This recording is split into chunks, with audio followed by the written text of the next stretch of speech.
Hi there, I'm Wendy McCallum, burnout and alcohol coach and wellness expert, and you're listening to Bite Size Balance, where everyday extraordinary women share their stories, expertise, and wisdom, all in the name of lifting each other up and creating a better life by design. Whether it's wellness, career, relationships, food, alcohol, mindfulness, hormones, or parenting, we talk about all things women's balance. If your life looks great on paper, but it still feels like something's missing, you're in the right place. Welcome to Bite Size Balance. Hi there, it's just me today, and I'm going to record a pretty short podcast on a topic that has been coming up over and over again in the last month with my private clients and my coaching practice. And whenever that happens, I always think it's a sign that it's something worth sharing in a broader way. And of course, the podcast is the perfect vehicle to do that. So I'm going to do that today. I'm going to be talking about how to get yourself unstuck and moving in an area of your life where you're feeling dissatisfied. And I'm going to maybe give my little example about my own life and how I found myself stuck in something for way too long and some of the things I've learned from that, but also some of the tools and tactics that I use with clients when they're feeling stuck. This is an area of my practice that,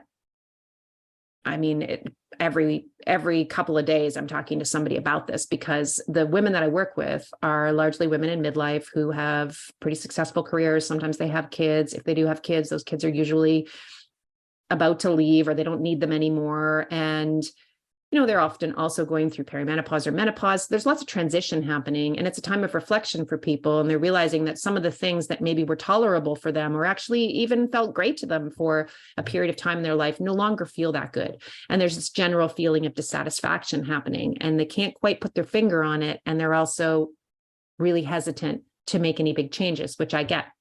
So I am no stranger to this. This happened to me really early in my life, which I actually can see now as a gift because it's allowed me to maybe get to a place of fulfillment and satisfaction and resonance earlier than a lot of women get there. And I'm very grateful for that. But it was incredibly painful to go through this when I was young.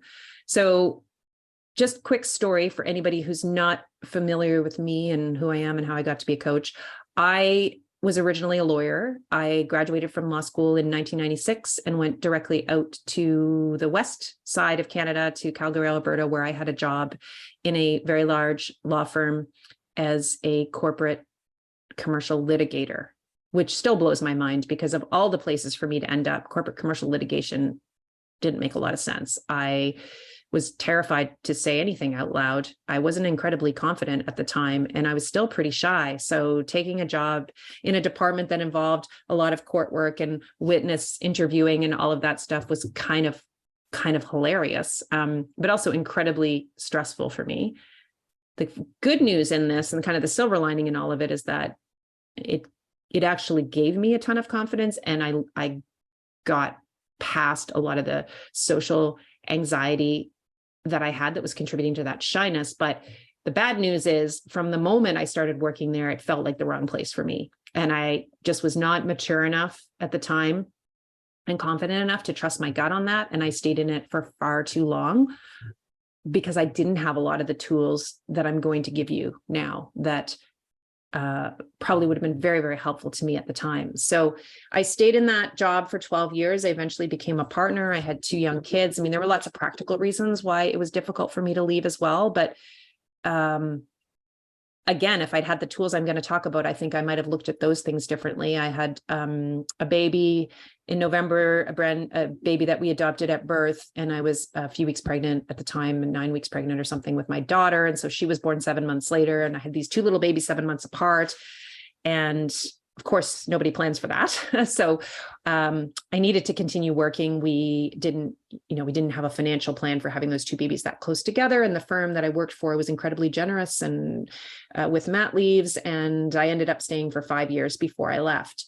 But a lot of that time, I was incredibly stressed out and incredibly dissatisfied with my life.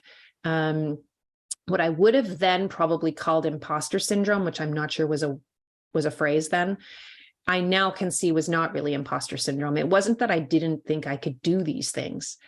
It was that they didn't feel good when I was doing them. And that is because that profession, and particularly the job that I was doing, just really wasn't in alignment with a lot of the things that really mattered to me. And that's not to say that it's a bad profession or that it can't feel super resonant to people, because it does. It just wasn't the right profession for me.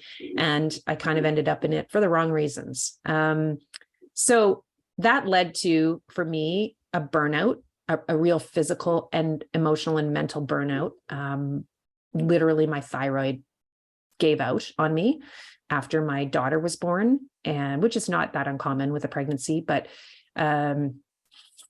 physically, I really didn't ever recover from that. I was exhausted and overwhelmed and burnt out and thinking about work all the time when I was there and when I wasn't there, and just dreading going to work in the mornings, and all of that I can now see were all signs of burnout. That was all happening. And eventually I did leave, which I'm so thankful for. But again, I think I might have made that decision sooner if I'd had these tools. So whatever the area of your life is that you're feeling stuck in, you can use this system that I'm about to tell you to help you make some movement in that. Evaluate it, evaluate the need for change, commit to some change based on something that makes sense to you in terms of a timeline and a system. So let me explain this to you. First thing that I really encourage you to ask yourself, and it doesn't really matter whether the area you're stuck in is a career, it's a relationship, it's a set of habits that you have. The first question is, what's my resistance to change all about here?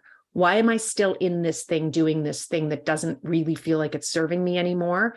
What am I afraid of? Because fear is always behind resistance. Once you identify what that fear is, and it might not be just one thing, it might be several things. For example, if you're not satisfied in your career, it might be, well, I've been doing this for forever, and I feel like this is the only thing that I'm good at, right?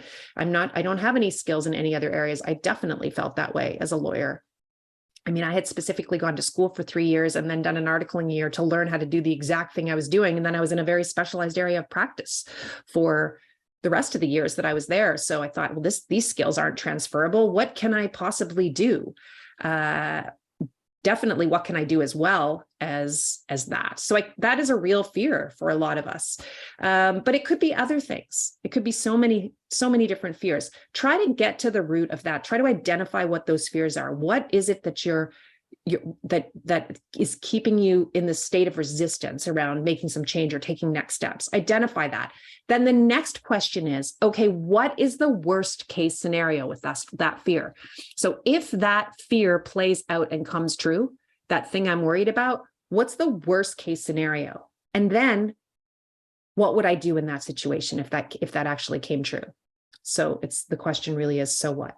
Okay, so what? Now what do you do, right? So first thing is to articulate the fear that's behind the resistance. The second thing is to ask yourself, okay, what's the worst case scenario with that fear? What might actually happen? And then the third question is, okay, so what? How would I handle that?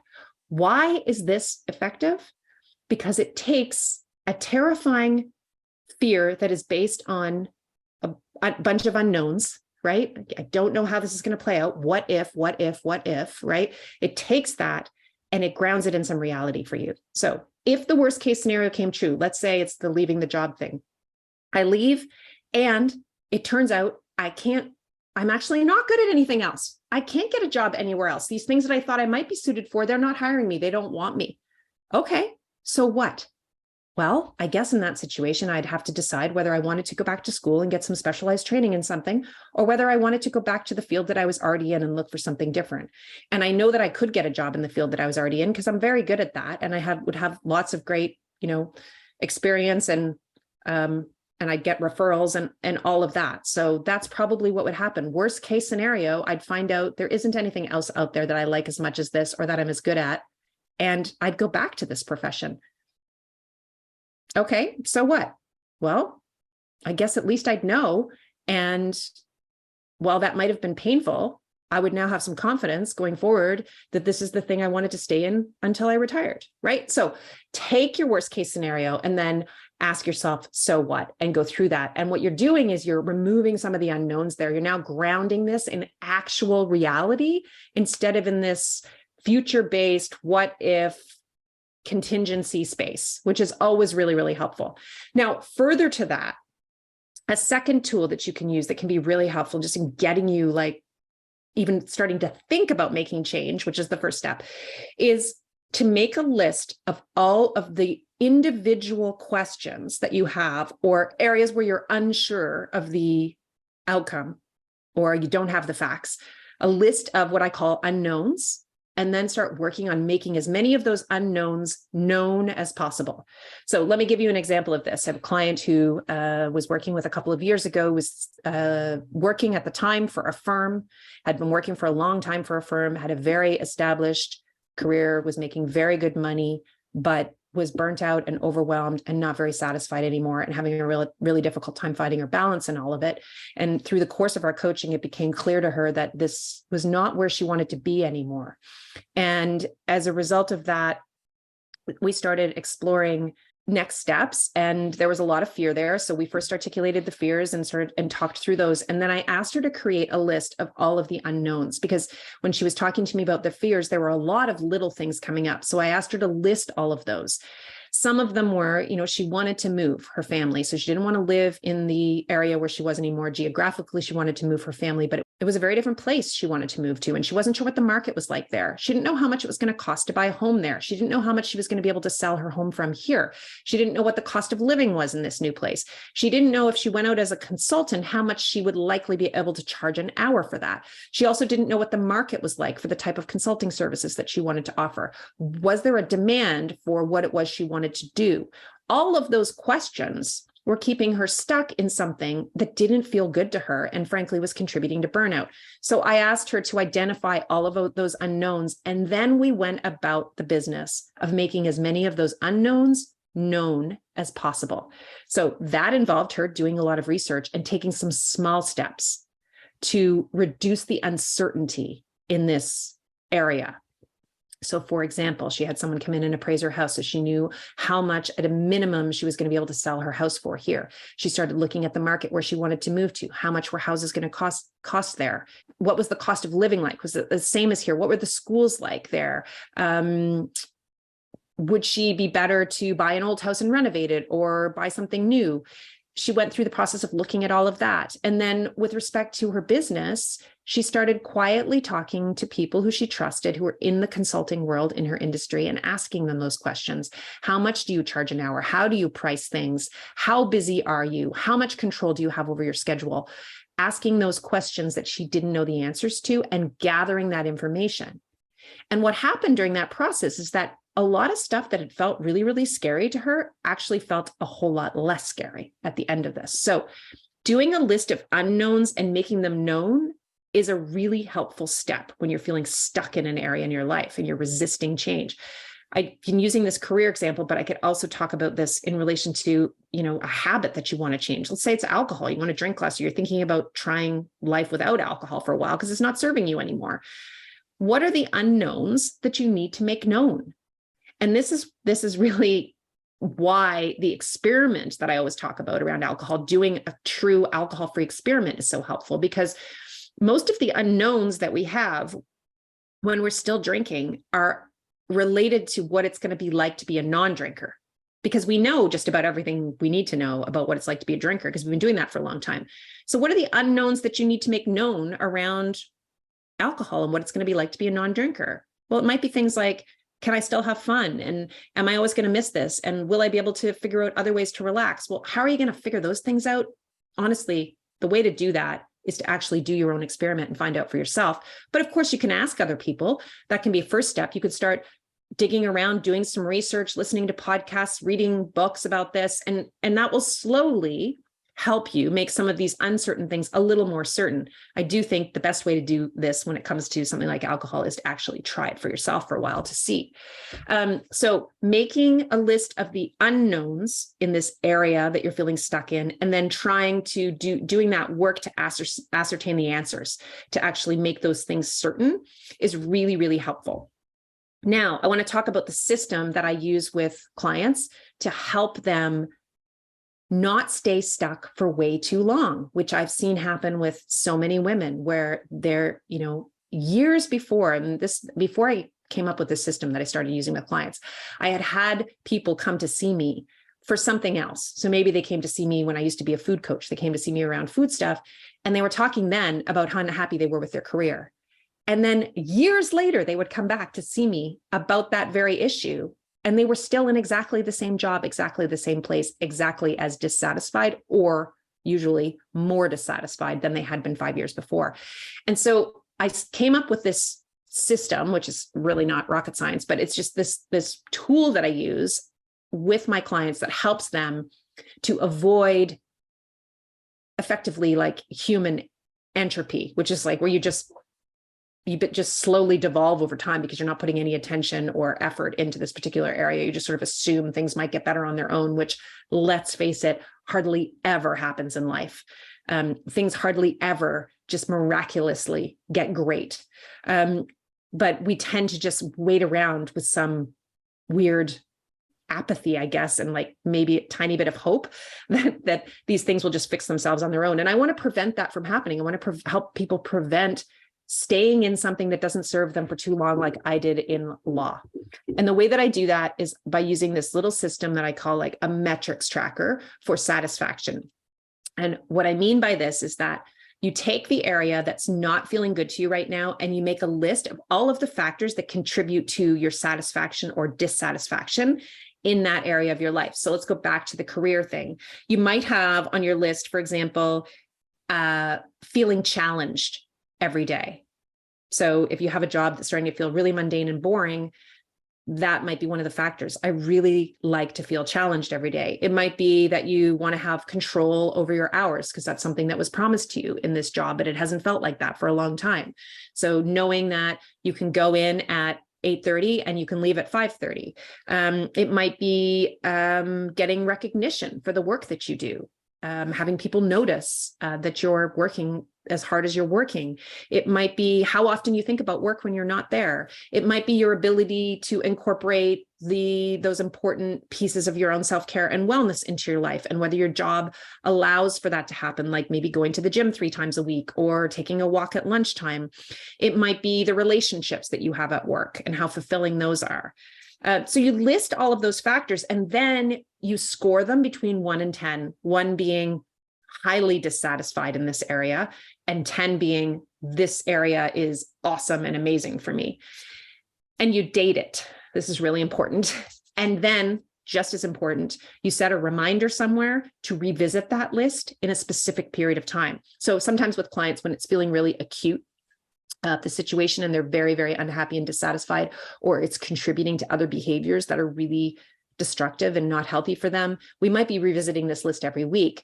But it might be that for you, you want to give it a little time because you're just starting to think about whether you want to make some change in this area. And you might set a reminder to revisit this list in a month or even in 3 months.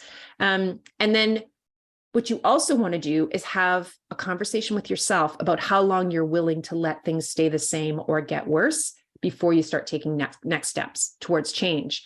And you commit to that. And again, you commit to a regular revisiting of this list so that you can actually start to get a bird's eye view, like a little bit of a big picture view of what's happening in this area. Because when we're in it daily, we can get really caught up in the weeds. And I've also noticed it's really easy for people to get blinded by one really great experience. So when things have just been awful for a long time, and then they have a really, really good day, my clients will often come in and say, I'll say, how was your weekend? They'll say, oh my gosh, Thursday was so great. Thursday afternoon was awesome. Here's what happened. We had this team meeting and this happened and I did this and I did that. And they're really, really excited about Thursday because it felt like a really, really great day to them. And then I'll ask them, oh, that's so amazing. What about Monday, Tuesday, Wednesday, Friday, Saturday, Sunday? And they'll say, oh yeah, those days were awful. And that's just human nature, I think. You know, we're looking for the good. We're trying to steer ourselves towards pleasure. And we notice the stuff that feels good. And I think that happens far too often. And so this little system can help you maintain a view of the big picture of what's happening more often than not in each of these areas that are contributing to either your satisfaction or dissatisfaction. And then you can create, as I said, some kind of a timeline for change around this. So if this doesn't get better, or if this continues to get worse, in 6 months, I will X, right? And it might be contact a headhunter, start looking at for other job opportunities, start talking to people about different careers, take a 3 to 6 month break from my job where I don't work and I take time to recover from my burnout and try to get a sense of what I might want to do next. Whatever that is, you make a commitment to it. And there's an actual timeline associated with that, which is incredibly helpful, because what it does is prevent you from just staying in this thing and not even noticing that the months and the years are slipping by and you're still in this place that isn't fulfilling for you. So that, in a nutshell, is the system that I use to help people get unstuck and get some clarity around areas that aren't feeling that resonant or fulfilling for them right now. And again, could be career, could be relationships, could be habits, could be other things. The first thing is, what am I resisting? And what's the fear that's underlying that there? What's the fear that I have, or fears? And then, can I make that big fear unknown by doing that worst case scenario example? So what? What happens if this actually pans out the way I'm afraid it might pan out? How do I deal with that? What are the repercussions of that? Takes a lot of the fear away when you actually can put some real meat to the bones, I guess. And then the next step in that is identifying all of the smaller fears. So what are all the little uncertainties or unknowns here that are keeping me stuck in a place that maybe isn't the right place for me? List all of those things and then go about the work of trying to get clear on those. So how can I make that uncertainty certain? And in the course of doing that, this is going to feel a whole lot less scary to you. And it's going to pave the way for some movement for you for taking the next step. If when you do the next piece of this, which is the metrics piece, where you start measuring, like, how are things actually changing here? Are they actually getting better? And by the way, you can be doing work. And this is what I do with my clients. You can be doing work in each of these areas of dissatisfaction. You can be identifying, like, what's within my control here? How could I behave differently in this regard? How could I set better boundaries? How could I respond differently to things? How could I care less? Like, there's so many different tools that might be involved in you managing as best as you can your side of that factor. And so you can be doing all of that work. And then you can be, as you continue revisiting this list and scoring, again and again and again, these categories, you will then have some evidence as to whether the work that you're doing is actually impacting those numbers. And if it is, amazing, right? And that's happened many times when I've been working with people. The work that we do on their own side of the equation in this area has actually led to them feeling very, very satisfied, which is awesome. But it can go the other way too, where you're doing all of this work and it's actually not changing the outcome. You're still feeling dissatisfied. You're still feeling like you're not in the right place and this isn't fulfilling you. And if that's the case, that then can lead to some real clarity around, this is actually not going to change. And it doesn't really seem to matter how much work I'm doing on this. This is probably just not the right place for me. There might be something better for me out there. And I'm going to take now the steps to start exploring that. So I hope you found that helpful. Again, I just pay attention to the themes that come up regularly in my coaching practice. And this is one that has come up a lot lately. And it felt like it might be one that many of you are also struggling with, and that these tools and this system and these questions might be helpful questions for you to ask yourself. So on that note, I hope you found it helpful. And I will be back next week with another episode of Bite Size Balance. You've been listening to Bite Size Balance with your host, Wendy McCallum. As a burnout and balance coach, I help busy high achievers like you create a more balanced, joyful life. Ready to create a life you don't want to escape from? Download your free Blueprint for Change now. This incredible workbook includes some of my favorite coaching tools and will help you get clear on what you need more and less of in your life. Grab it at www.wendymccallum.com/blueprint. That's www.wendymccallum.com/blueprint.